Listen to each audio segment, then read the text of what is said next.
আচ্ছা, আপনি বিয়ে করেননি কেন? আই মিন, আপনি এখনো বিয়ের কথা ভাবেননি কেন? কেন ভাববো না? কোন ছোটবেলা থেকে ভেবে আসছি এক রাজপুত্রের কথা, কিন্তু সে রাজপুত্র এখনো পাইনি।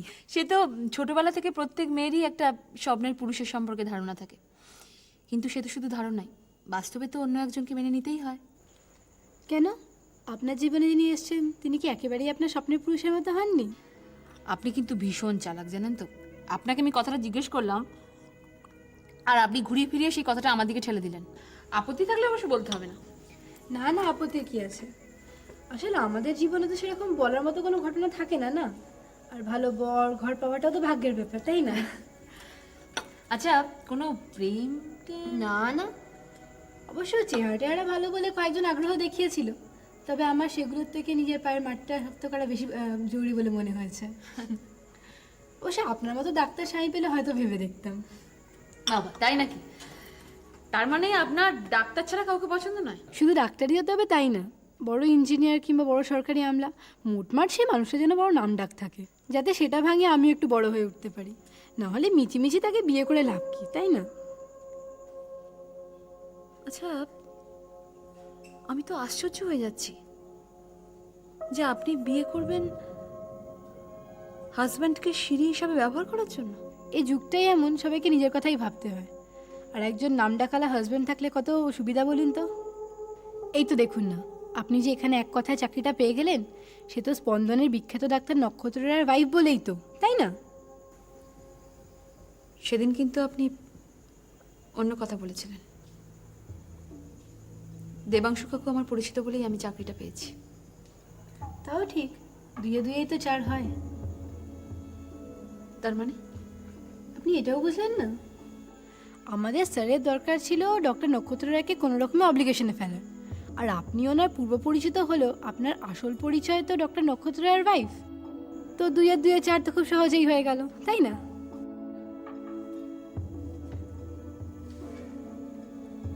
তার মানে ডক্টর নক্ষত্র রায় স্ত্রীর পরিচয় ছাড়া অন্য কোনো যোগ্যতা নেই এই চাকরিটা পাওয়ার জন্য আমার?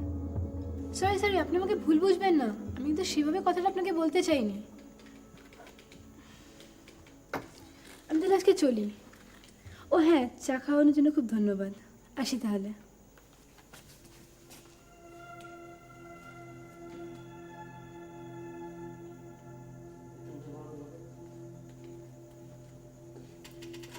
নক্ষত্র রায়ের স্ত্রীর পরিচয় ছাড়া অন্য কোনো যোগ্যতা আমার আছে কিনা সেটা কয়েকদিনের মধ্যে তুমি টের পাবে মিস চক্রবর্তী।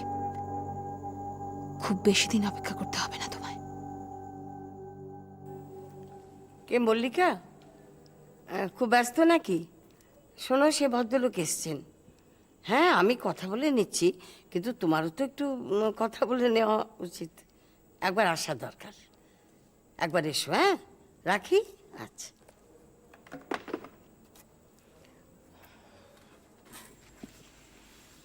আপনি তৈরি হয়ে এসছেন তো?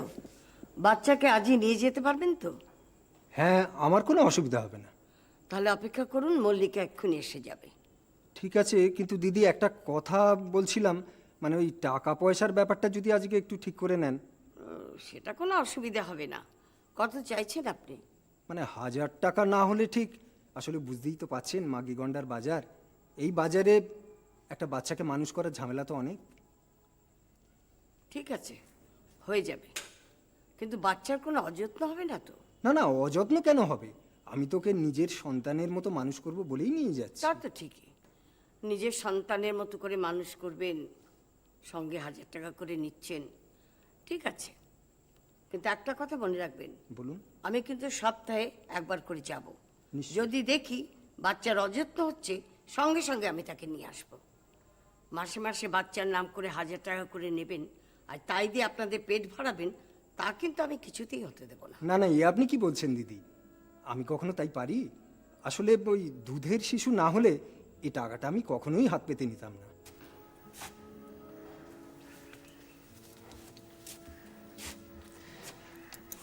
তো আপনি আপনি এসেছেন? হ্যাঁ।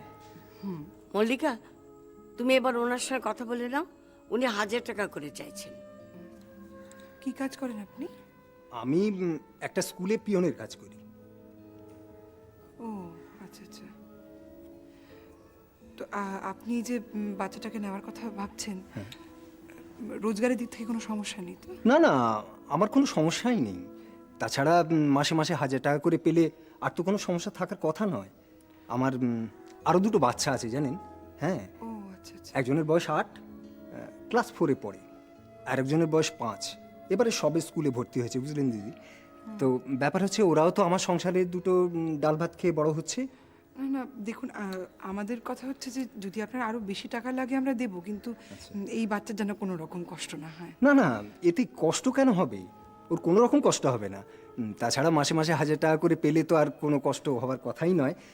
ব্যাপারটা কি জানেন, যে আমার বইয়ের একটা মেয়ের খুব শখ। আসলে আমাদের ওই 2টি সন্তানই তো ছেলে কি না, তাই আমরা তো প্রায় ঠিকই করে ফেলেছিলাম যে আমাদের অবস্থা একটু ফিরলে আমরা ওই একটা অনাথ বাচ্চাকে, মানে কন্যা সন্তানকে দত্তক নেব আর কি। ও আচ্ছা আচ্ছা। কি জানেন দিদি, বাচ্চাকে শুধু ভালো ভালো খাওয়ালে, ভালো পোশাক পরালে তাদের সব কিছু করা হয় না। তারা যেটা চায় সেটা হচ্ছে একটু যত্ন, একটু ভালোবাসা আর একটু আন্তরিকতা। পৃথাকেও তো আমি সেভাবেই ভালোবাসা আন্তরিকতা দিয়েই মানুষ করতে চেয়েছিলাম, কিন্তু বান্টিকেও তো মানুষ করতে হবে, আমাকে বড় করে তুলতে হবে। সে যদি পৃথাকে না চায় তাহলে তো। আচ্ছা মল্লিকা, তুমি কি আজই ওনার হাতে পৃথাকে তুলে দিতে চাও? হ্যাঁ, কি বলছেন? না, বলছিলাম যে পৃথাকে কি আজই ওনার হাতে তুলে দিতে চাও? হ্যাঁ, দিয়ে দিতেই যখন হবে তখন আর মায়া বাড়িয়ে কি লাভ বলুন? আপনার হাতে একটু সময় হবে? তাহলে একটু অপেক্ষা করুন, আমি আমার কাজকর্ম গুছিয়ে নিই। হ্যাঁ হ্যাঁ, ঠিক আছে, আমার কোনো অসুবিধা হবে না, আমার কোনো তাড়াও নেই। আচ্ছা, নমস্কার দিদি। নমস্কার। একদম চিন্তা করবেন না, মেয়েটা আমার কাছে খুব যত্নেই থাকবে, বুঝলেন। আচ্ছা, আমি তাহলে বাইরে অপেক্ষা করছি। হ্যাঁ, আসছি আমি।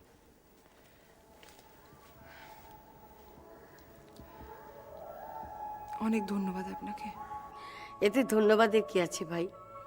বাচ্চাটার দায়িত্ব যখন নিয়েছি তখন ব্যবস্থা তো একটা কিছু করতেই হবে, তাই ওনাকে ডেকে পাঠালাম।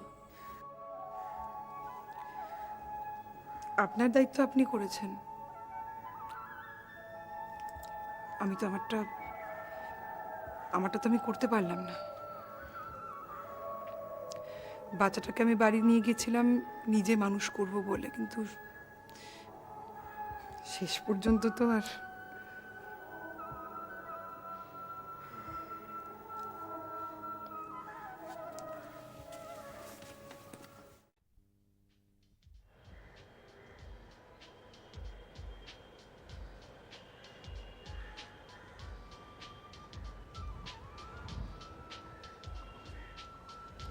সুজাতা, আমি তোমাকে সঙ্গে নিয়ে কেন যাচ্ছি জানো? কেন স্যার? তার 2টো কারণ আছে। প্রথমত, তোমাকে ক্লায়েন্ট ভিজিটে ট্রেন কর। তুমি তো আর অন্য এমআরদের মতন ডক্টরদের ভিজিট করবে না, তুমি করবে ইনস্টিটিউশনাল হেডসদের। ফলে you must know how to tackle them. আজকে তুমি শুধু আমাকে ফলো করো যে আমি কিভাবে মিস্টার কার্নিককে ডিল করি। এটা ভবিষ্যতে তোমার কাজে দেবে। It will make you well conversant. Okay? Okay.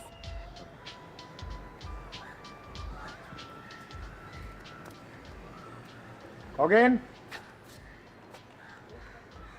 Khagen,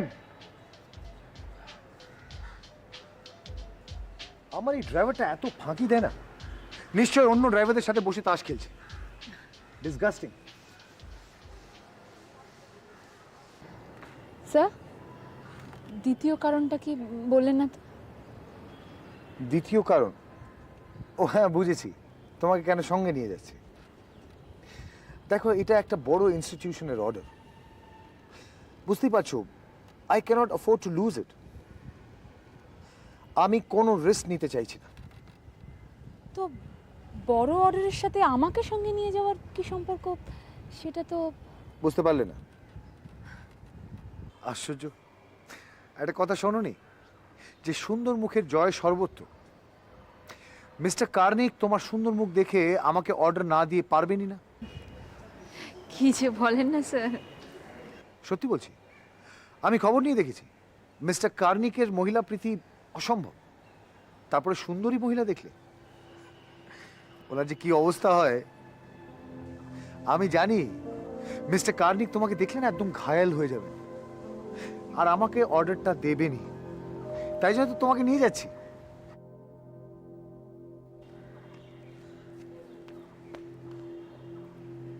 কি হলো, কোথায় গেছিলে তুমি? তোমাকে আমি বলিনি যে 12টায় আমরা বেরোবো? দেখো খগেন, এর পরে যদি এটা রিপিট হয় তাহলে কিন্তু তোমার চাকরি চলে যাবে। Do you get me? চলো।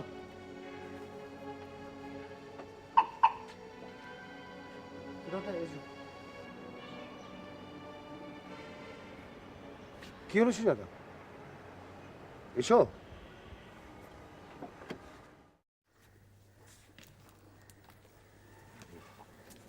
আপনি বান্টির কাছে যাবেন?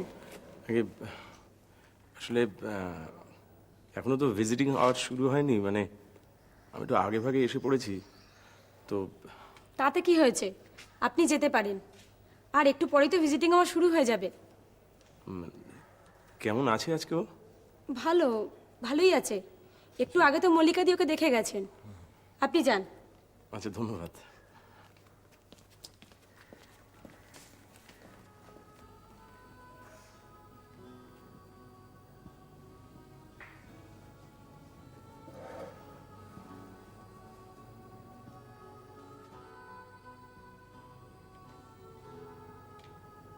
বাপাই,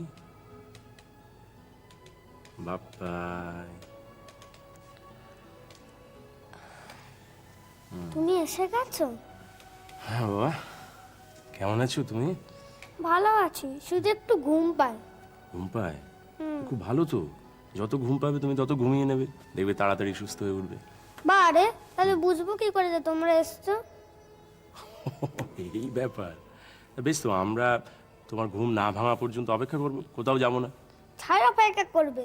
মা যখন আসে আমাকে একটু ডাকে না। সে কি, মার সঙ্গে তোমার দেখাই হয়নি? হ্যাঁ হয়েছিল, সকালে হয়েছিল।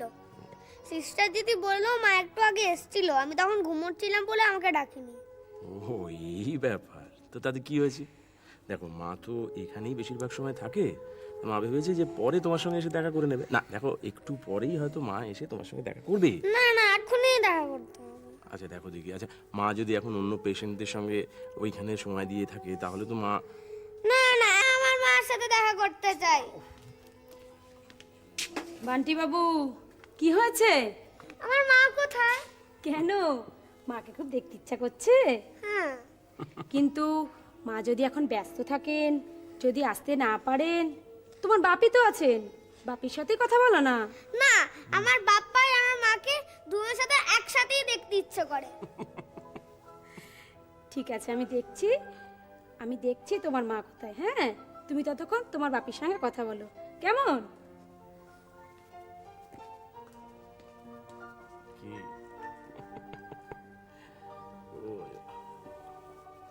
কি উঠে বসতে ইচ্ছে করছে? দাঁড়াও, আমি উঠে দিচ্ছি। দেখি, আস্তে আস্তে উঠে বসো। বালিশটা সরি। হ্যাঁ, ওঠো, সোজা বস। বস। কি ভালো লাগছে এবার? ছোট বোনটা কেমন আছে? ছোট বোনটা? এই রে, ছোট বোনটা কেমন আছে আসলে আমি তো অনেকদিন ওই বাড়িতে যাইনি বাবা, তা ঠিক ঠিক আমি বলতে পারবো না। তা তুমি চিন্তা করো না, তুমি তো কয়েকদিনের মধ্যেই সুস্থ হয়ে উঠবে, তখন বাড়ি গিয়ে তুমি নিজেই ছোট বোনটাকে দেখতে পাবে। জানো বাপ্পাই, আমি বোনটাকে ঘর থেকে ফেলে দিয়েছি, আমি ওকে মেরেছি, আমাকে একটু বলো, আমি ওকে একটু ভালোবাসি না। শোনো বাবা, তুমি কিন্তু আর এরকম করো না, হ্যাঁ? আচ্ছা দেখো, তুমি বাড়ি গিয়ে ওকে খুব আদর করে দেবে, খুব ভালোবেসে দেবে, কেমন? ঠিক আছে? শোনা আছে পাগল। বান্টি বাবু, তোমার মা তো নেই, উনি বাড়ি চলে গেছেন। বাড়ি চলে গেছেন? সে কি? হ্যাঁ, শাশ্বতীদির কাছে শুনলাম কে একজন ভদ্রলোক এসেছিলেন, তার সঙ্গে নাকি বাড়ি চলে গেছেন।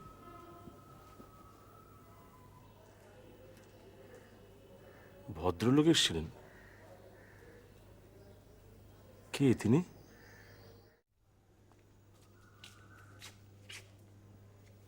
আসুন আসুন।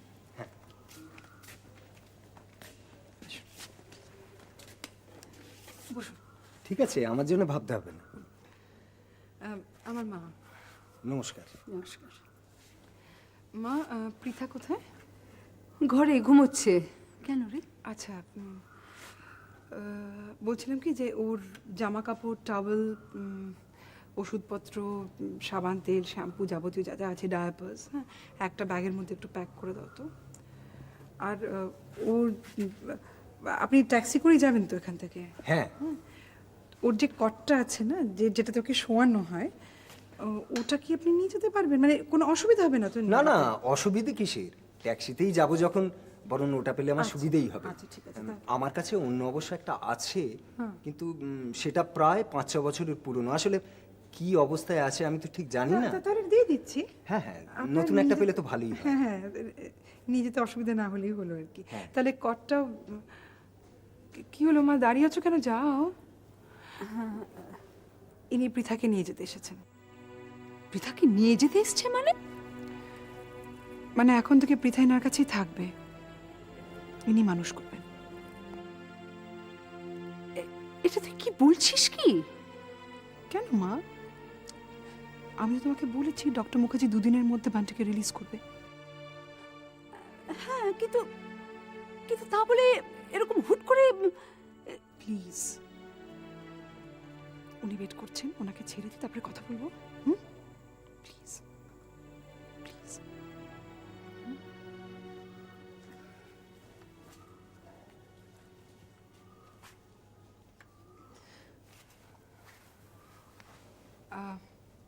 দেখুন, আমি আপনাকে এই কথাগুলো আগেও বলেছি, কিন্তু আবার না বলে পারছি না। বেশ, তো বলুন না। আপনার পৃথাকে নিয়ে যদি কোনো রকম সমস্যা হয়, আমাকে প্লিজ জানাবেন। মানে আর্থিক দিক থেকে টাকা পয়সা যদি দরকার হয়, বা যদি শরীর খারাপ হয়, প্লিজ জানাবেন আমাকে। আপনি একেবারে নিশ্চিন্ত থাকুন। তাছাড়াও আপনি তো ডাক্তার, ওর কোনো রকম শরীর খারাপ হলে আমি কথা দিচ্ছি আমি নিশ্চয়ই ওকে আপনার কাছে নিয়ে আসবো। ঠিক আছে, প্লিজ। হ্যাঁ, আচ্ছা, একটা কথা আপনাকে জিজ্ঞেস করব? মানে আপনি তো ওকে মানুষ করার জন্যই এনেছিলেন, তো তাহলে হঠাৎ দিয়ে দিচ্ছেন কেন?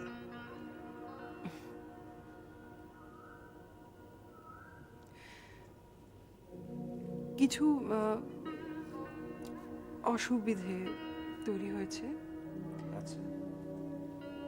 আর সবাই তো সবকিছু পেরে ওঠে না, তাই না? এটা অবশ্য আপনি ঠিকই বলেছেন। আসলে বাচ্চা মানুষ করা তো সত্যিই খুব ঝামেলার কাজ। আমার ওয়াইফ অবশ্য এই বাচ্চাটাকে পেলে খুব খুশি হবে, জানেন। আসলে এতদিনে ওর মেয়ের শখটা পূর্ণ হবে, সত্যি খুবই খুশি হবে। এনেছো? হ্যাঁ, এটা হচ্ছে কটটা। আচ্ছা, পৃথা আনবে না? এরকম করে হুট করে নিয়ে যা। পৃথাকে নিয়ে এসো প্লিজ। এই যে জিনিসপত্র সব এর মধ্যে আছে। ঠিক আছে। আচ্ছা, আপনি কি এরকম ভাবে যেতে পারবেন, নাকি আমি বাড়ি পৌঁছে দিয়ে আসবো? না না, কোনো দরকার হবে না। এমন সুন্দর জায়গায় বাড়ি আপনার, তাছাড়া বাড়ির দোরগোড়াতেই তো ট্যাক্সি স্ট্যান্ড রয়েছে, আমার কোনো অসুবিধা হবে না। আচ্ছা, আপনার ঠিকানাটা শাশ্বতীদির কাছে আছে তো? হ্যাঁ হ্যাঁ, আমার ঠিকানা, আমার বাড়িতে কিভাবে যেতে হবে সব কিছু আমি দিদিকে বুঝিয়ে দিয়েছি। আচ্ছা, হ্যাঁ, দাও দাও। আয় বাবা, কি হচ্ছে?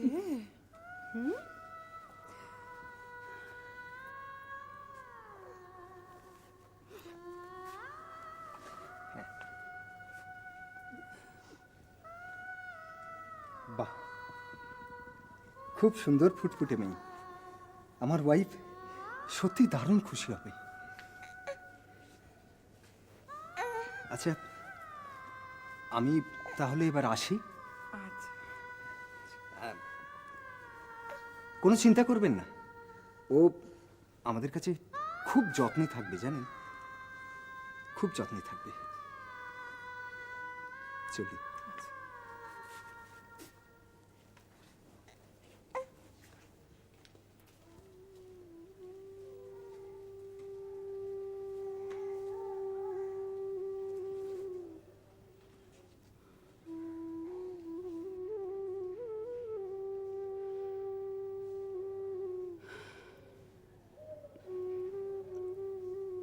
তুই